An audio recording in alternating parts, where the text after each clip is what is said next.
Estamos começando mais um Questão de Opinião, podcast de política aqui do Opinião Ceará. Eu sou o Rodrigo Rodrigues, sou editor multimídia do jornal e o host também da nossa conversa. Recebo aqui ao meu lado, mais uma vez, Delano Rios, para a gente começar o ano aí com os dois pés, com o pé direito, com o pé esquerdo. Seja muito bem-vindo mais uma vez. Olá, Rodrigo. Prazer estar aqui, começando esse ano aí com um convidado especialíssimo, né? Com muitos temas aí que a gente podia... Ele renderia uma temporada inteira aí de temas, né? Cheguei ao nosso primeiro episódio, né, Delano? Isso, é. Com muito prazer, a gente recebe aqui na mesa, né, aqui nos estúdios do Opinião, o deputado federal José Guimarães, deputado pelo PT, deputado federal pelo PT, o nome histórico do PT. É um prazer recebê-lo aqui no jornal. Bom, a imensa alegria que eu partilho com vocês esse momento de discussão e, sobretudo, e primeiro dia útil do ano, que temos muito que conversar sobre o que fizemos em 2024 e projetar 2025. Portanto, é um prazer. Eu estava devendo há algum tempo, eu tenho uma agenda muito forte em Brasília, que muitas vezes me impede partilhar esses momentos tão especiais, por conta da minha responsabilidade como líder do governo, presidente Lula.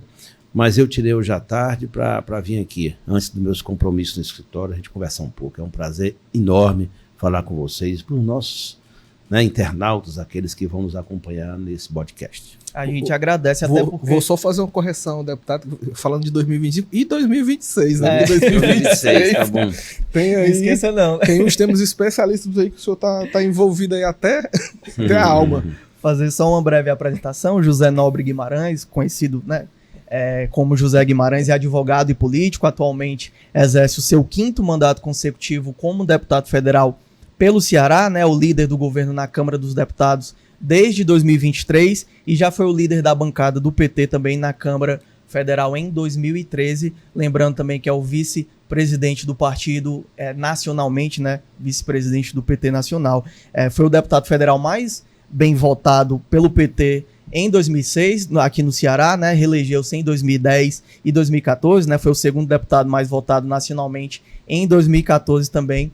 Mais uma vez é um prazer recebê-lo aqui nos estúdios do Opinião Ceará. Deputado, queria que a gente começasse, se eu fizesse um balanço, né, de 2024, que foi um ano agitadíssimo. A gente vinha até conversando um pouquinho aqui nos bastidores, a importância da eleição municipal em Fortaleza para o PT nacional, né? É uma virada de chave aí do PT, os olhares que se voltam para Fortaleza, para o prefeito Evandro Leitão. Queria que o senhor comentasse um pouquinho disso também e a gente já fizesse uma projeção para 2025 e ao longo da conversa aí para 2026. Né? Isso. Delano depois vai perguntar umas coisinhas aí para a gente, né? Bom, eu diria, Rodrigo, Delano, que nós tivemos duas marcas muito fortes em 2024. Primeiro porque foi eleição municipal. O PT do Ceará ganhou em 47 cidades, mas a principal disputa foi Fortaleza. Fortaleza, a eleição foi nacionalizada, a disputa foi nacionalizada entre dois polos, entre duas ideias, entre dois campos políticos, um liderado pelo PT e outro liderado pelo agrupamento do Bolsonaro. E foi uma disputa muito acirrada, foi preciso sangue nos olhos, muita cabeça fria e coração quente para enfrentar a radicalidade da disputa, uma disputa muito desleal, porque nem sempre prevaleceu as ideias, prevalecia aquilo que cada candidato ia propor para a sua cidade. Nós somos a 4ª cidade mais importante do Brasil e, portanto, para quem tem a missão de governar, tem que se apresentar fortemente como uma ideia para governar a cidade de Fortaleza, que está muito desconstruída, né? Está muito sofrida. Então, esse desafio, nós demos conta bem dele e eu participei ativamente da campanha, internamente no PT, fizemos uma aliança com em torno de 10 partidos, fizemos uma campanha popular e a expectativa é muito grande. Depois eu volto a falar sobre isso. E o outro desafio foi aprovar as reformas e aquilo que o governo do presidente Lula precisava para fechar o ano bem. E nós aprovamos tudo na Câmara dos Deputados. A despeito das dificuldades, da não existência de uma maioria lá dentro, todo mundo sabe, porque nós elegemos na última eleição, em torno do Lula, 130 deputados. A Câmara tem 513. Então, liderar o governo numa correlação de forças muito desfavorável é algo quase que impossível. Nem todo mundo entende a necessidade do diálogo e com forças antagônicas a nós, porque senão o governo não realiza as coisas, não aprova os projetos. Eu vou dar um exemplo. Não foi fácil aprovar a proposta de reforma tributária que vai ter impacto no futuro do Brasil. Não foi fácil aprovar as últimas medidas do ponto de vista do corte de gastos, que quem governa tem que ter essa responsabilidade. Então, eu diria, Rodrigo, que foram 2 grandes desafios. E eu tinha envolvido fortemente nos 2. Primeiro, como líder em Brasília, que não é fácil sentar, conversar, dialogar todo dia com o presidente da Câmara, construir consenso no dissenso, conversar com os líderes, colocar o governo na centralidade da discussão das pautas. Foi um ano muito doído. Porque nós tivemos os 2 fatos que eu considero muito relevantes, a disputa eleitoral em Fortaleza e a aprovação das matérias de interesse do governo em Brasília, foram coisas muito fortes.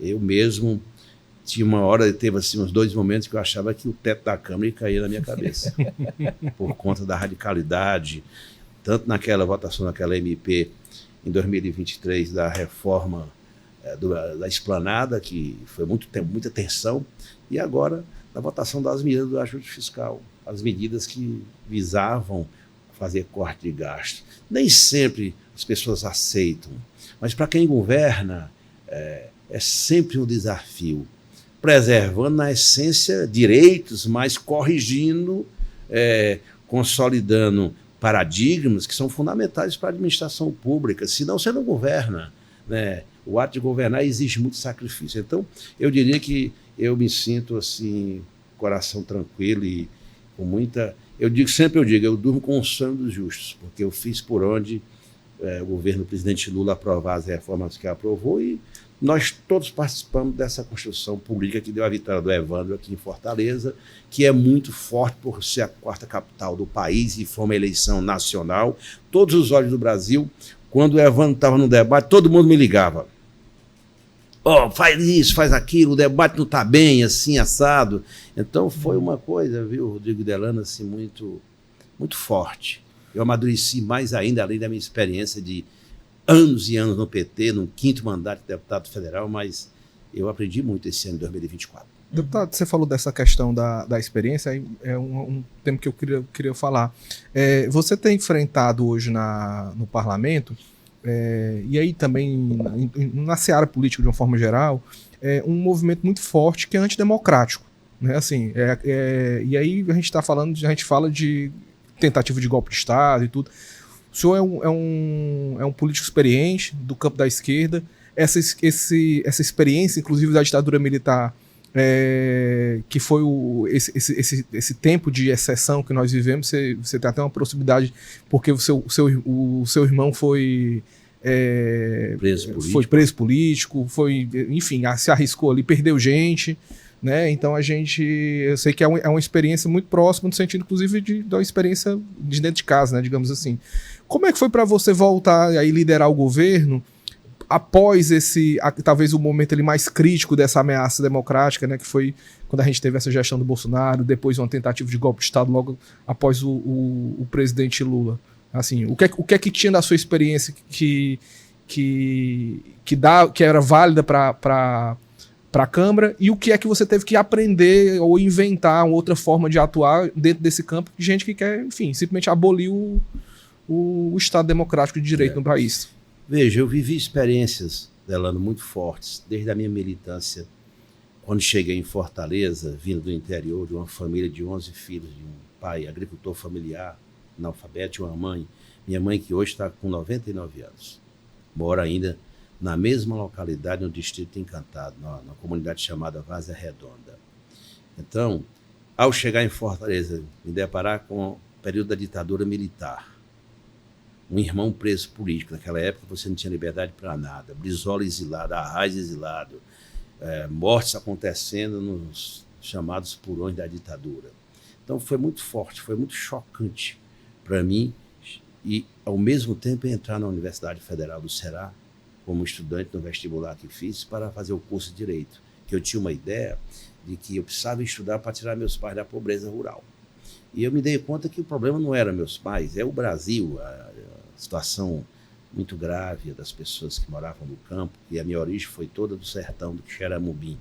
Então, entre isso, a luta pela anistia, a luta pelas diretas já, tudo isso eu participei ativamente aqui em Fortaleza.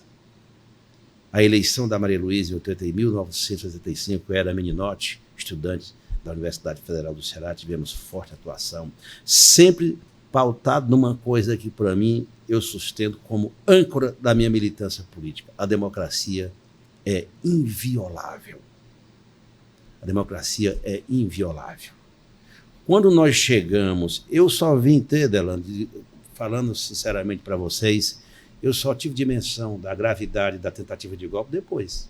Eu achava que aquilo era uma espécie de uma manifestação, não tive dimensão, depois do quebra-quebra, e depois de tudo que sucedeu, né, os inquéritos, a última tentativa que não era brincadeira, não. Eles decidiram matar o Lula, o Alckmin e o Alexandre de Moraes. Pô. A que ponto essa gente chegou? Podiam ter tocado fogo em Brasília, no Palácio, no aeroporto. Todas as provas que hoje existem nos inquéritos que foram abertos, elas dizem exatamente isso. Eu, sinceramente, foi muito mais grave até do que na ditadura militar. Porque na ditadura militar você lutava por liberdade, mas pelo menos você tinha você sabia o que estava acontecendo. Né? Nós sabíamos que existiam presos políticos, que eles estavam torturando, e era um negócio muito secreto que eles comandavam, que esses generais comandavam. E era para dar um golpe mesmo. E não era, eu diria até que não era nem para o Bolsonaro continuar. Eles iam escantear o Bolsonaro e deixar os militares iam assumir tudo. Era o que estava, é o que sucedeu depois. Por isso que eu digo que, quando eu falo que a democracia é inviolável, na sua dimensão ampla mesmo. Nós não podemos fugir dela. Você pode divergir, você pode debater, você pode discordar, você pode disputar, você pode perder, ganhar. Mas tem uma coisa que, para o Lula e para nós do PT, é central, é a democracia. É ela que sustenta a nossa atuação política, é ela que nos dá guarida para as nossas opiniões, para os jornalistas poderem falar. Você vê se agora, essa semana, uma jornalista vai no supermercado em São Paulo, a Natuza da Globo News, e ela é ameaçada, e o cara chega e diz ao policial que é uma das que precisam ser eliminadas. A que ponto nós chegamos? E essa gente está aí, não tem limites.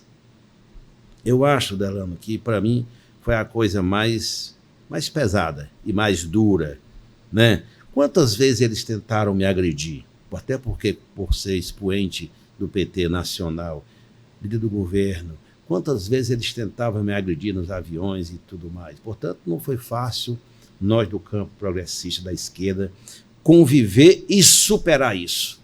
Ainda bem que o povo brasileiro fez uma opção democrática com a eleição do Lula e as coisas começaram a se restabelecer. Tanto é que no dia 8 agora o Lula vai fazer um ato no Palácio do Planalto para lembrar, porque essas coisas nós não podemos jamais... Está tudo numa boa? Não.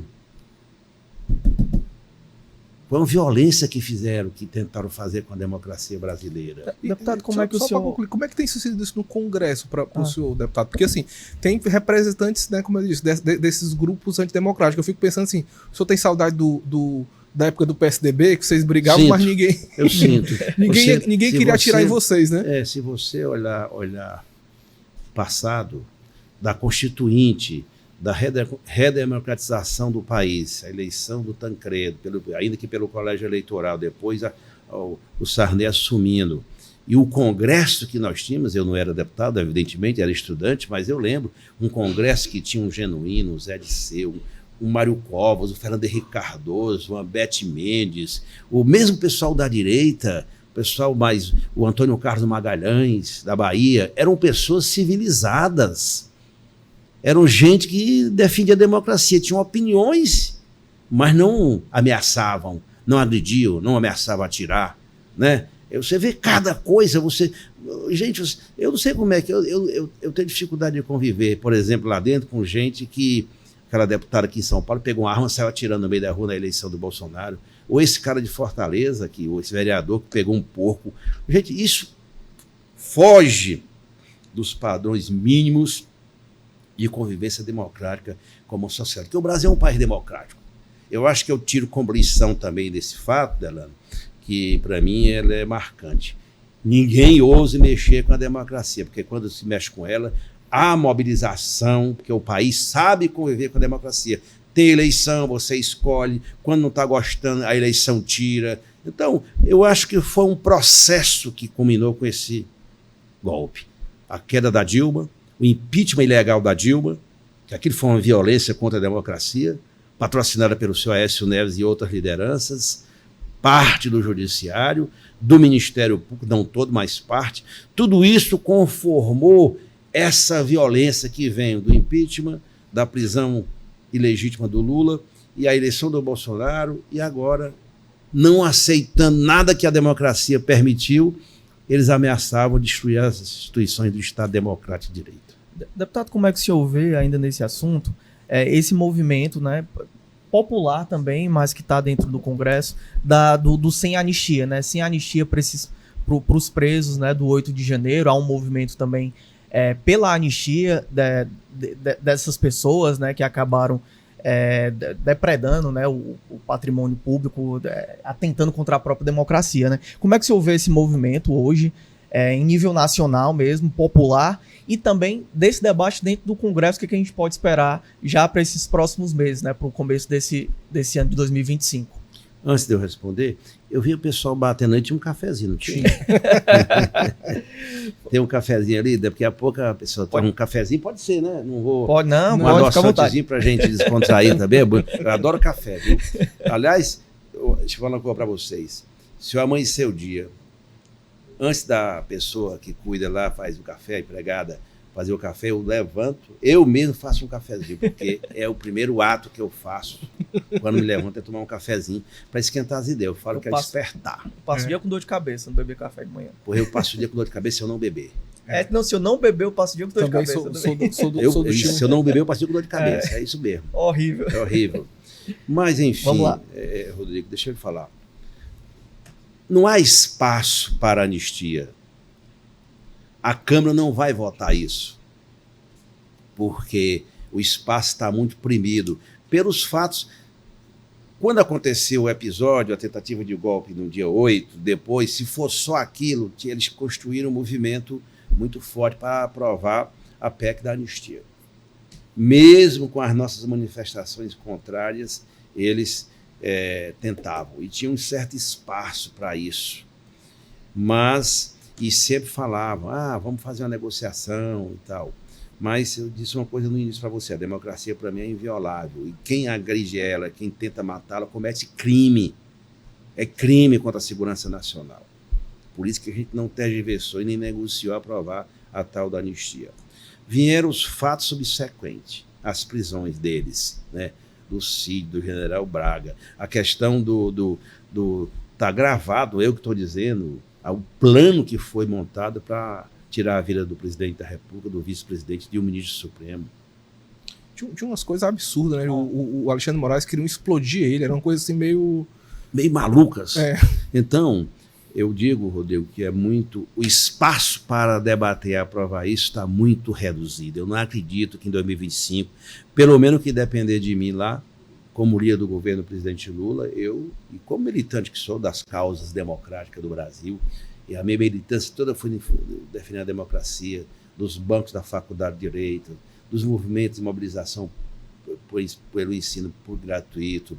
Eu que tive a experiência de um irmão preso político genuíno, que foi preso, passou 5 anos preso na guerrilha do Araguaia. Portanto, tudo isso me faz crer que a gente não pode brincar. E não há espaço para aprovar essa tal da PEC da anistia. Não vejo nenhum espaço para isso. E nem me acho que o presidente da Câmara Novo vai colocar isso para votar. Aí você pega um corretor de imóveis em Fortaleza, o cara se taca para Brasília, né? É preso na Bahia, na divisa com Goiás, por conta de um atentado, para atentar contra a democracia, né? E ninguém sabe o que vai acontecer, né? E quantas foram? Você viu esses dias...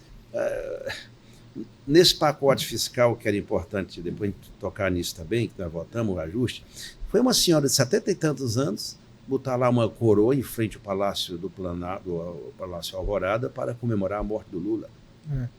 Aí você vai ver, a pessoa aposentada recebe um salário de R$30 mil, quer, de militar, esposa de militar, porque também eles construíram coisas assim, um militar, hoje um general que é aposentado, ele transfere a aposentadoria para a mulher transfere para o filho ou para a filha, transfere para o neto e fica uma aposentadoria hereditária. Então é um negócio mais absurdo que aconteceu no Brasil, mas tem gente ainda, né, que quer continuar nessa mesma trilha, né? Evidentemente que a justiça tem que punir isso tudo, nós não podemos permitir. Você pode, Delano e Rodrigo, você pode divergir, pode debater, pode falar alto, pode gritar, mas não pode agredir as pessoas e ameaçar ninguém. Nós não podemos fazer isso, e nem usar a chamada rede de fake news para acusar as pessoas indevidamente, que é outro problema que nós temos hoje na sociedade brasileira, porque o Congresso não regulamentou essa coisa. Não regulamentou, e todo mundo faz o que quer, todo mundo fala o que quer, todo mundo diz no outro dia para você reconstituir a verdade, demora. Então isso é muito grave. Eu penso que nós temos grandiosos desafios para 2025. Dentre tanto, esse que eu falei agora, que nós temos que avançar nessa regulamentação. O deputado, eu queria lhe perguntar em relação a essa para a gente dar um fecho nesse tema. Você acredita que eu sempre me pergunto se os partidos eles não são, de certa forma, abonados desse tipo de coisa que tem acontecido no Brasil, assim, no sentido de que me parece que os partidos não são chamados à responsabilidade, né? Quando você dá uma chancela e filia um Pablo Marçal para ele ser um candidato, e você propõe um candidato daquele como para uma eleição, né? Enfim, e quase ganha a eleição, isso, quase vai para o segundo turno. Porque aí parece que essas figuras são meio que lobo solitário, mas na verdade assim, o cara consegue tá num partido, ele consegue se candidatar, ele consegue se eleger, né? Você citou aí essa deputada que saiu puxou uma arma de fogo e perseguiu um homem nas ruas. Os partidos, qual o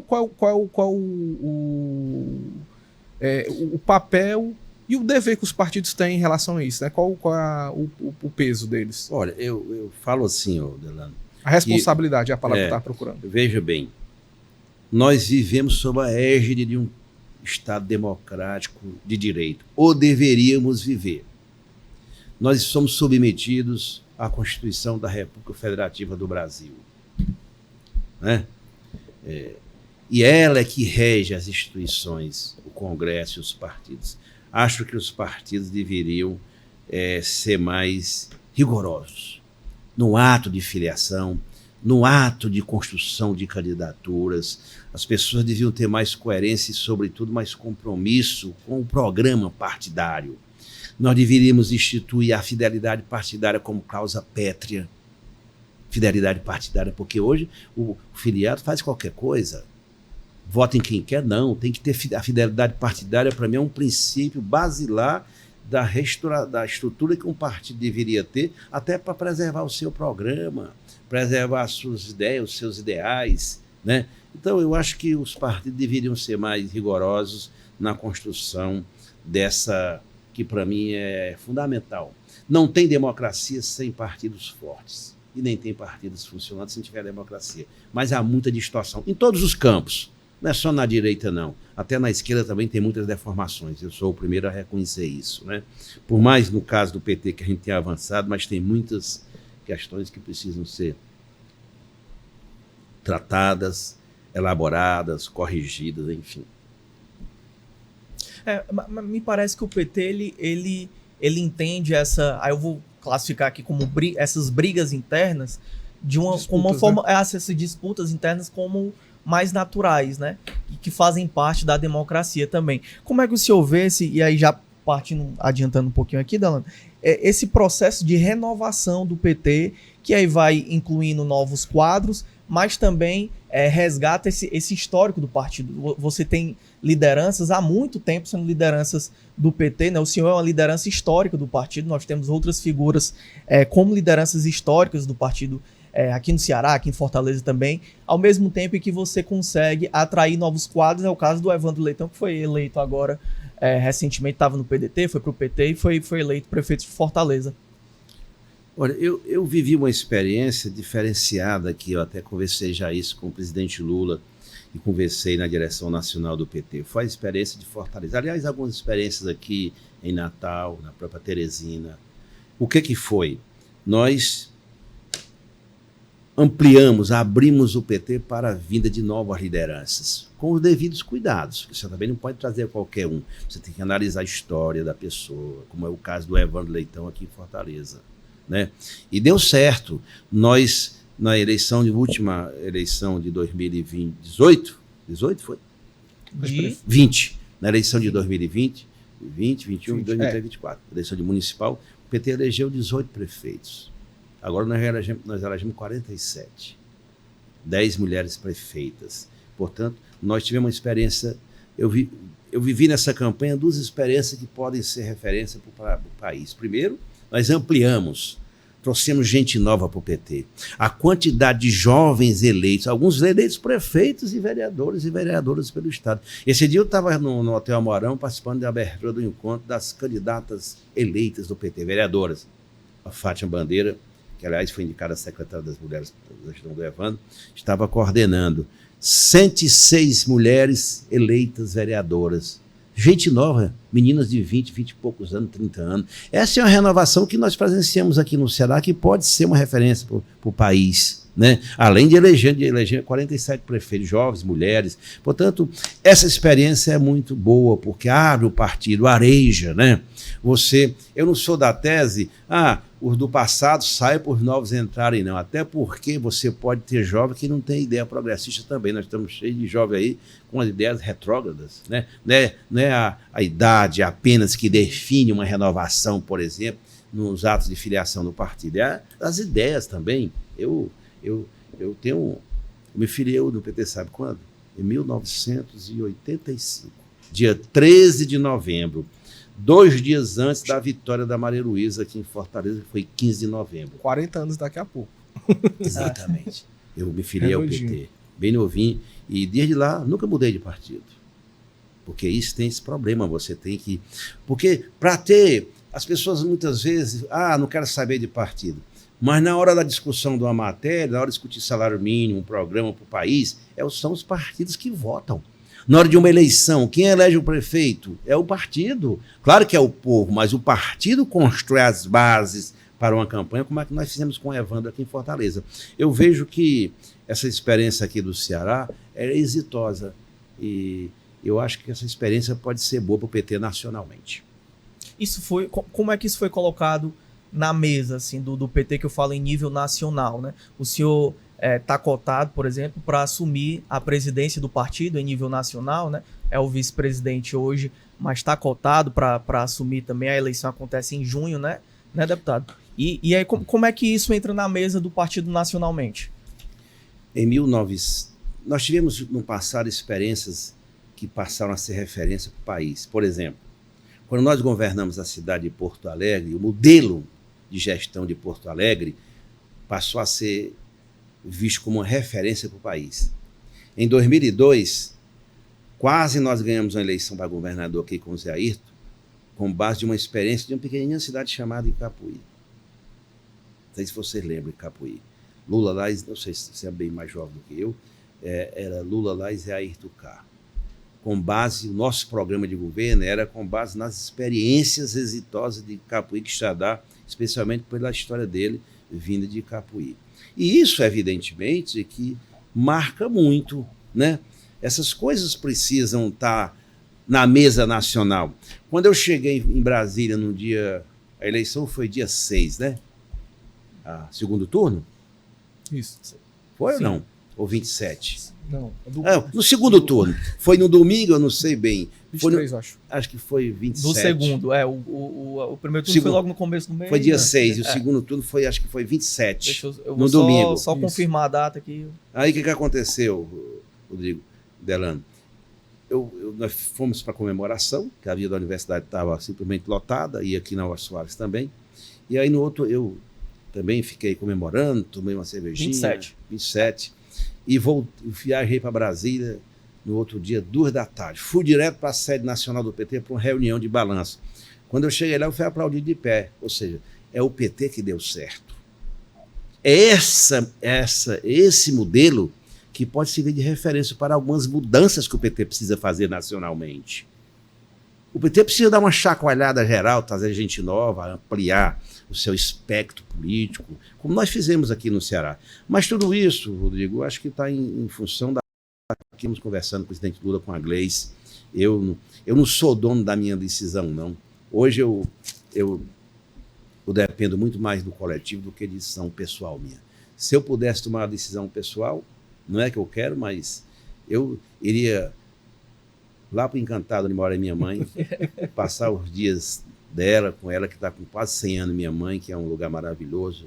A gente não pode, porque eu sei que atrás de mim tem uma carrada de gente que acompanha, que sabe, que tem referência na gente. A gente não pode fraquejar nesses momentos. Como o Lula, né? O Lula com seus 79 anos, com toda a disposição que tem. Então, mas isso tudo nós vamos estar na mesa. É claro que o Ceará, o pessoal fala assim, esse Guimarães, esse Camilo, esse Elmano, e eles têm um segredo. Em alguns estados as lideranças brigam, aqui não, a gente não briga. Tem uns problemas, muitas vezes, abstencionamento daqui e ali, mas nós temos um grau de unidade muito grande. A direção do PT, o ministro Camilo, que foi governador, e o próprio Elmano. Isso é que dá solidez ao nosso projeto de poder aqui no estado do Ceará, que eu quero que vá muito longe, para além de 4 anos de governo do Elmano. E é curioso que vocês não são exatamente das mesmas correntes, né? Exatamente. Nem a mesma turma então do partido. A gente conversa muito. Mas, deputado, líder do presidente Lula no Congresso, na Câmara dos Deputados, presidente do PT, presidente nacional do PT e senador para 2016, vai dar tempo de fazer? Como é que é? Veja bem. Como é que estão esses planos aí? Não, nós temos um projeto aqui no Ceará e ele é prioridade, né? Quando o Lula foi me convidar para ser líder dele na Câmara, estava eu, o Camilo e o Elmano e o Lula, numa reunião lá em Brasília. E o Lula sempre reconheceu que nós somos um time aqui. Nessa mesma reunião, eu disse para o Lula que meu principal objetivo, ao liderar o governo dele, era construir as bases para que em 2024 a gente pudesse estar forte e que, com chance, no meu caso, disputar uma vaga para o Senado. Eu já estou no 5º mandato de deputado federal, né? Já fiz quase tudo naquela Câmara. Só não fiz, e não é fácil porque a esquerda não tem maioria para isso, mas até o pessoal às vezes fala que Guimarães daria um bom presidente da Câmara. Mas nós não temos correlação de forças favorável, né? Então não é fácil isso, né? Então, eu acho que... E hoje eu exerço uma missão tão grandiosa em Brasília, até porque todos os projetos importantes do ponto de vista econômico aqui do Ceará, eu lidero a articulação e a aprovação deles em Brasília. Todos esses projetos importantes aqui para o governador Elmano, o hidrogênio verde, os recursos para a Transnordestina, que eu fui o autor da lei na Câmara, aqueles 3,6 bilhões, o empréstimo do BNDES para ser aprovado na Câmara, nós aprovamos o PLN para liberar mais 1 bilhão e tanto, né? Os programas principais aqui do estado do Ceará, né? O pé de meia, os 6 institutos federais de educação, ciência e tecnologia, né? Os hospitais, o Hospital Universitário lá do Cariri, o Hospital Veterinário, tudo isso a gente participa ativamente pela minha responsabilidade como líder do governo Lula. Então, eu penso que o fundamental é chegar em 2026. Daqui, a prioridade é nós, na minha opinião, assim, muito objetiva para vocês aqui, para o nosso telespectador. Nós temos 2026, a continuidade do governo do Lula, reeleição dele, a reeleição do Elmano, e ele está tomando medidas no governo para consolidar cada vez mais a liderança dele, aumentar nossa bancada de deputados federais, estaduais, e eleger um dos senadores. Esse é o projeto do PT. Esse projeto não é imposição para ninguém. É legítimo que os outros partidos também queiram disputa e dialoguem conosco. Nós vamos botar tudo isso na mesa. Mas, se depender do PT estadual e do PT nacional e do Lula, evidentemente, claro, ouvindo os companheiros aqui, eu não posso tomar nenhuma decisão sem estar do meu lado o Camilo e o Elmano, mas a orientação do presidente Lula e da direção nacional do PT é que a gente eleja uma boa bancada para o Senado para evitar que a direita tenha maioria no Senado, que é um problema. Hoje no Senado está mais difícil do que na Câmara, lá, por conta da correlação de força. Então, a eleição de 2 senadores aqui no nosso campo de apoio ao Lula é fundamental. E, evidentemente, na hora certa, eu tenho toda a disposição. Eu tenho o couro grosso, já passei por tudo, sem enfrentar debate, e eu estou com essa disposição toda, mobilizar o PT, renovar, trazer gente nova e projetar o PT para a vitória em 2026 aqui no Ceará. O que a gente escuta falar, assim, entre aspas mesmo, assim, eu acho que chegou a hora do Guimarães, chegou a vez do Guimarães. Tem quase um consenso, né? Porque todas as vezes, Rodrigo, meu caro, que eu fui chamado desde a eleição do Cid, em 2006, a primeira aliança que nós fizemos para a eleição do Cid, desde lá, sempre que eu sou chamado, em 3 momentos eu decidi pelo coletivo. Quando o Cid lançou o Camilo, é bom a gente dizer isso aqui, quando lançou o Camilo como candidato a governador, eu era candidato ao Senado. Consolidado internamente no PT, isso em 2014. O Cid, governador, me chamou e disse: olha, nós temos um problema. Para ganhar a eleição, ou é o Camilo ou é a Isolda. Tinha outros candidatos, tinha o Domingo, tinha o Mauro, e eu fui chamado no palácio lá e agora, é evidente que eu optei pelo filiado do PT, os 2 nomes muito bons, tanto o Camilo como a Isolda, e eu retirei de última hora, na noite anterior à convenção, minha candidatura ao Senado.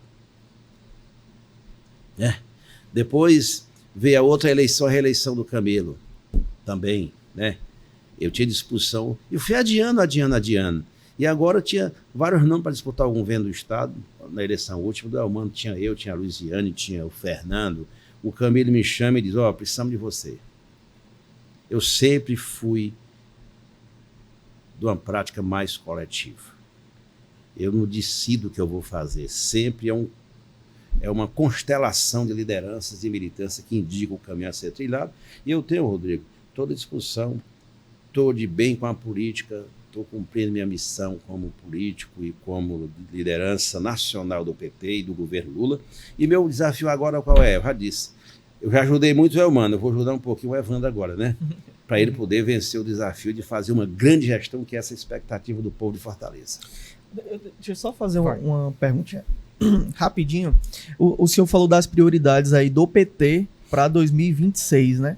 E aí, deputado, vez ou outra, se discute se o Lula será candidato, caso o Lula não seja candidato porque não quer, ou porque, enfim, que eu acho difícil, né? Ou porque, enfim, ficar impossibilitado de disputar, o nome do Camilo é sempre lembrado, assim como o nome do Haddad, assim como era o nome do Flávio Dino, né? Então nós tínhamos ali figuras que eram sempre cotadas também. Numa avaliação recente, inclusive, a pasta da educação foi uma das mais bem avaliadas, foi a mais bem avaliada, né, da gestão, e aí o Camilo despontou novamente como um desses nomes. Como é que o senhor vê essa projeção, né, do ministro Camilo Santana, essa possibilidade também dele ser uma opção aí para o PT para 2026 ou para uma eleição futura aí para o Executivo Nacional?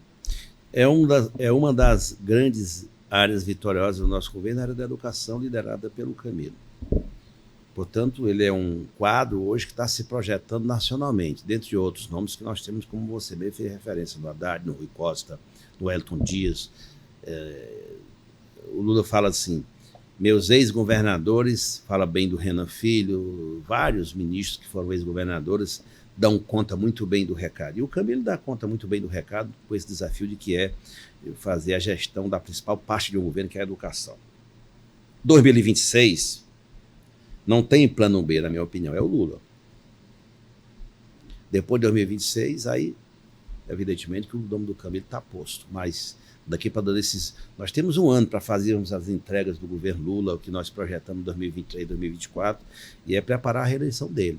Aí, depois da reeleição do Lula, aí é a hora da onça beber água, né? Lá na frente, todo mundo é muito novo.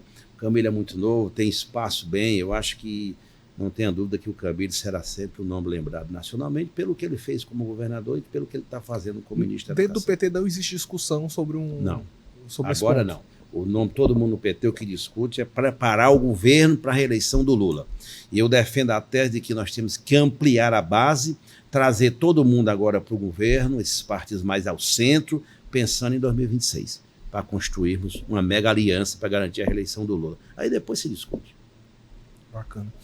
Eu queria perguntar, deputado, a gente está falando aí já agora de Congresso, é exatamente isso, a gente vai ter aí essas mudanças, tanto na Câmara e no Senado, né, na escolha de novos presidentes. E aí, o que o senhor está esperando aí dessa troca de guarda aí no Senado e na Câmara? Mais tranquilidade. No caso da Câmara, que o presidente deverá ser eleito, que é o Hugo Mota, que, aliás, é o candidato que nós do PT apoiamos, que tem uma construção que foi feita em torno dele, eu acho que vai ser um momento de... É um novo ciclo político, né? Que se abre com a eleição do novo presidente. Nós tivemos a última conversa, eu estava presente, ele, o ministro Parilho, o presidente Lula, na Grande do Torto, na última sexta-feira, que agora fez 8 dias. E foi muito significativa a conversa, e ele tem toda a disposição de dialogar. Evidentemente, cada qual no seu cada qual, porque o parlamento é o parlamento, o executivo é o executivo, o judiciário é o judiciário. Os 3 poderes se relacionam harmonicamente. Mas ele é uma figura, hoje, como deputado federal, eu penso que ele vai pacificar a relação entre executivo e legislativo. Eu estou muito confiante, até porque nós fomos os primeiros a apoiá-lo. Às vezes as pessoas nem entendem. Imagina, vamos lançar um candidato. Fica isolado, nós não temos força, né? Como o PSOL vai ter um candidato, mas vai estar lá seus 15, 20 votos. Então para quem governa, um partido do governo como é o do PT, como é o PT, é o principal sustentáculo do governo, ele precisa pensar nisso, construir governabilidade, ceder em algumas questões, para não, às vezes até perder algum dedo para não perder a mão, porque é assim na correlação de forças. Eu volto a dizer, nós temos uma correlação de forças muito desfavorável para o nosso governo. E mesmo com tudo isso, nós aprovamos tudo. Da PEC da transição, que eu fui um dos responsáveis por isso, a reforma tributária agora, o novo ajuste fiscal. Portanto, é assim, essa é a arte da grande política. Né? Saber articular, conviver com as diferenças, reconhecer o papel de cada um. Então, é isso que eu procuro fazer e é isso que eu compreendo desse novo momento que a Câmara vai viver. Deputado, deixa eu lhe perguntar, você falou dessa questão das conquistas do governo. A gente viveu hoje uma situação que eu lembro que historicamente o campo da esquerda questionava muito o papel político, fazendo que não era político, da mídia, né? Da grande mídia, sobretudo dos grandes veículos e tudo.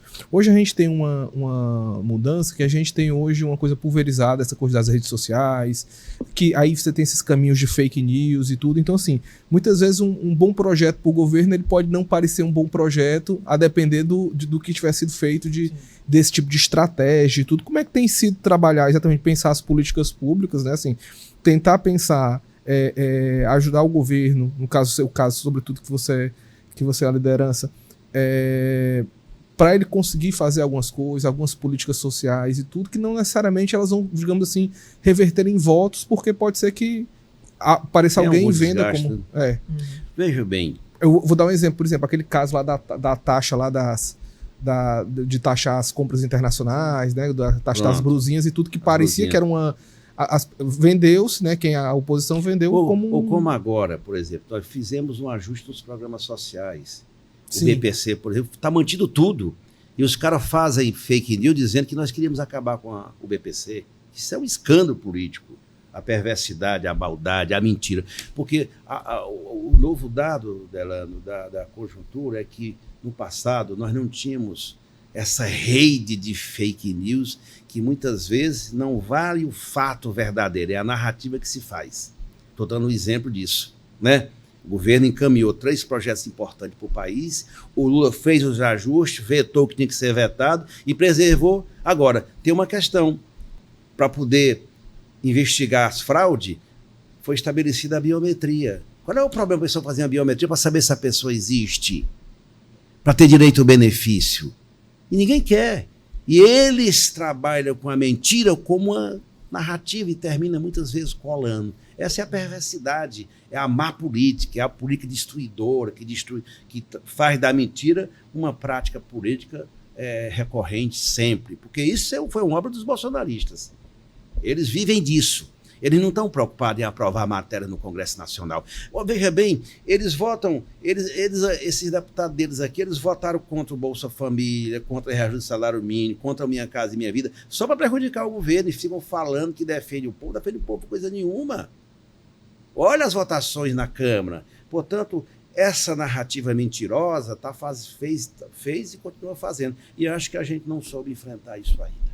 É uma questão que está muito em aberta para o campo mais da esquerda e para o próprio governo. Está discutida, deputado? Mas ninguém encontrou ainda, né? Porque o que justifica, até de uma hora para outra, você pega um caso, até minhas redes sociais são razoáveis. Eu não estouro, mas também não sou aqui de baixo, não, estou na média, né? Mas o cara faz uma... Eu vou pegar o exemplo aqui da eleição em Fortaleza. O Evandro tinha 100 e poucos mil seguidores, o candidato adversário tinha 1 milhão e tanto. Fazia uma postagem, tinha 1 milhão de acessos, o outro tinha 200 mil. É muito desigual essa disputa que foi construída, porque foi construído um Estado paralelo. Se utilizando da liberdade para publicar, que é importante, mas se construiu uma rede de ilegalidade muito grande no país. E foi isso que aconteceu. Portanto, nós temos que... Eu sou defensor de que nós precisamos nos dar conta disso. Ver de que forma nós vamos nos reinventar para pensar uma comunicação moderna, que debata, que assome, que agregue, para nós fugirmos desse padrão, o tradicional que sempre foi feito, que nós estamos no chamado mundo analógico, né? E eles que avançaram aí, fazendo todo tipo de ilegalidade, muitas vezes para destruir reputações e por aí vai. Eu acho que nós temos que nos dar conta disso. Eu tenho uma pergunta depois sobre o ajuste fiscal, mas eu queria só fazer mais um ponto em relação a isso. A gente sempre conversa, né, quando sentam aqui figuras históricas do PT, quadros do PT, quadros importantes do PT, a gente volta e meia sempre entra nesse assunto e sempre é muito latente o diagnóstico. Assim, o diagnóstico parece muito claro que há um problema, né? Todos falam isso. Mas, assim, internamente, o PT ele discute essas estratégias? Tem algum plano, ou a médio prazo, a longo prazo, para discutir essas estratégias? Como que a gente efetivamente fica mais presente?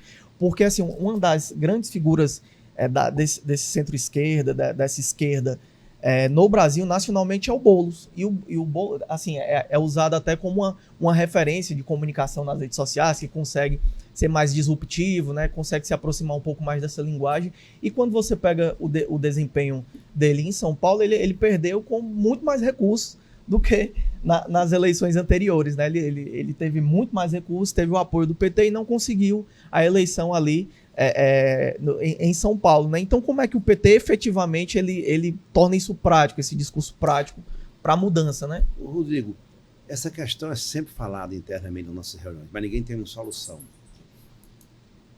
Entendeu? Precisa descobrir aí, porque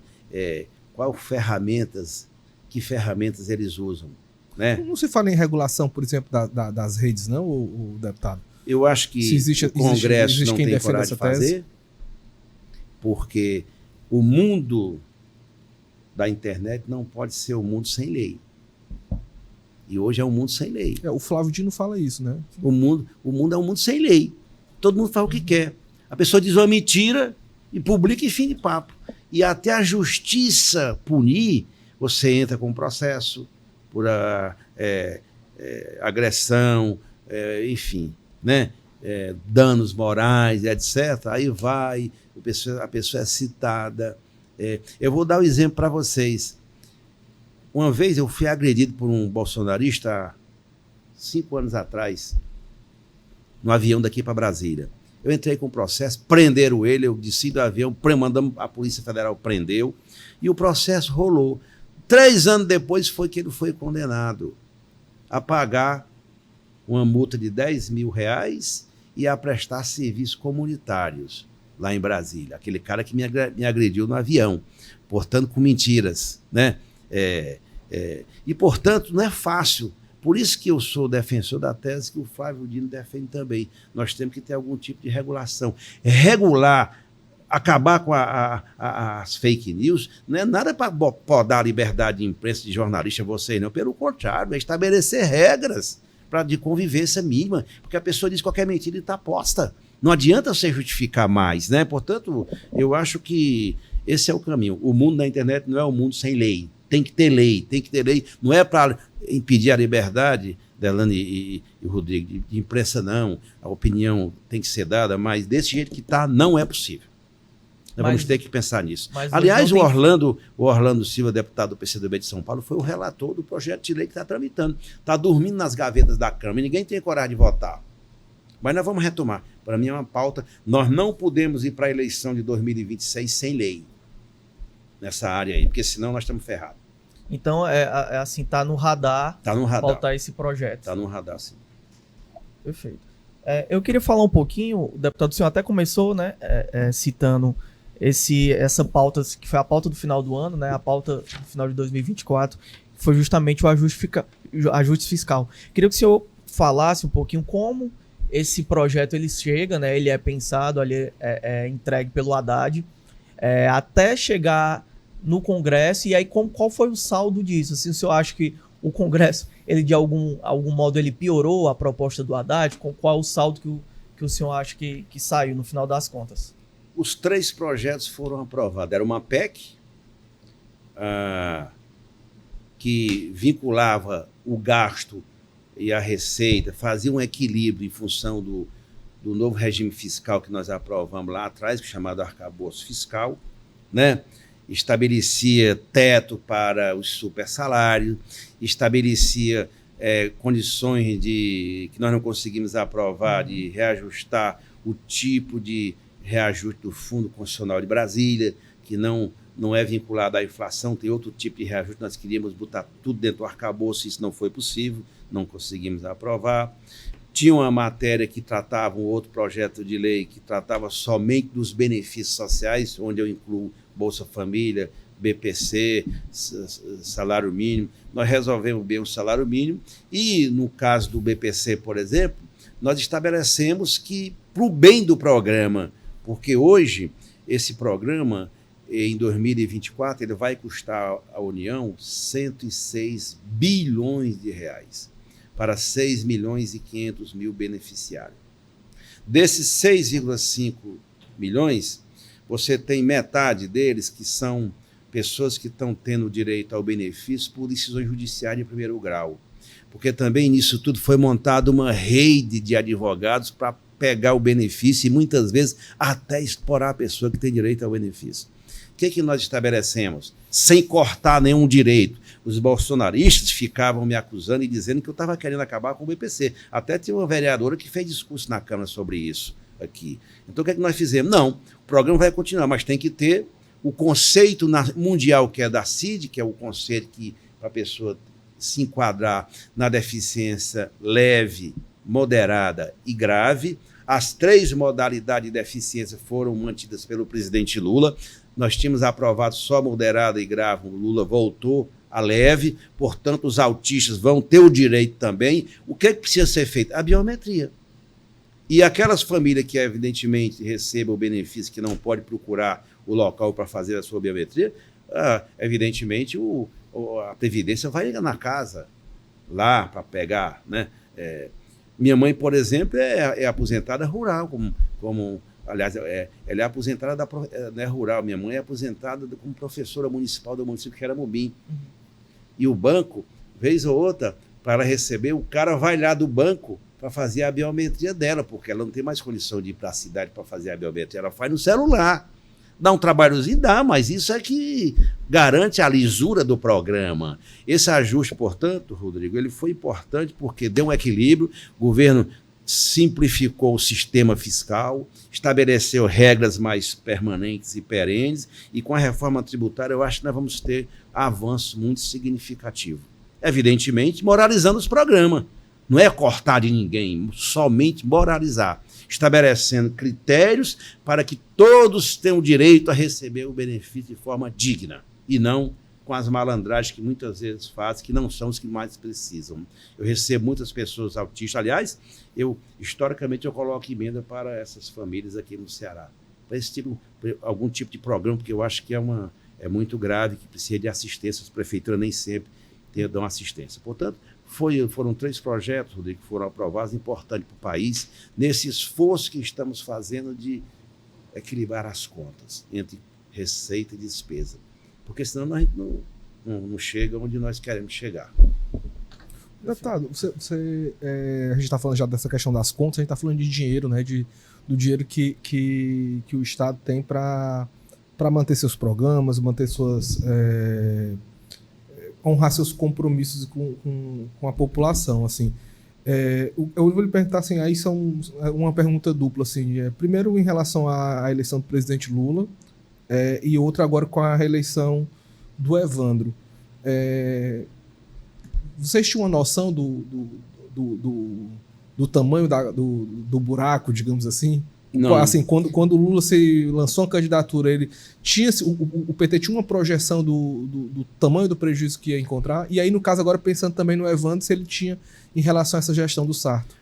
Veja bem, você quando vai para uma disputa, você não tem dimensão do que poderá vir.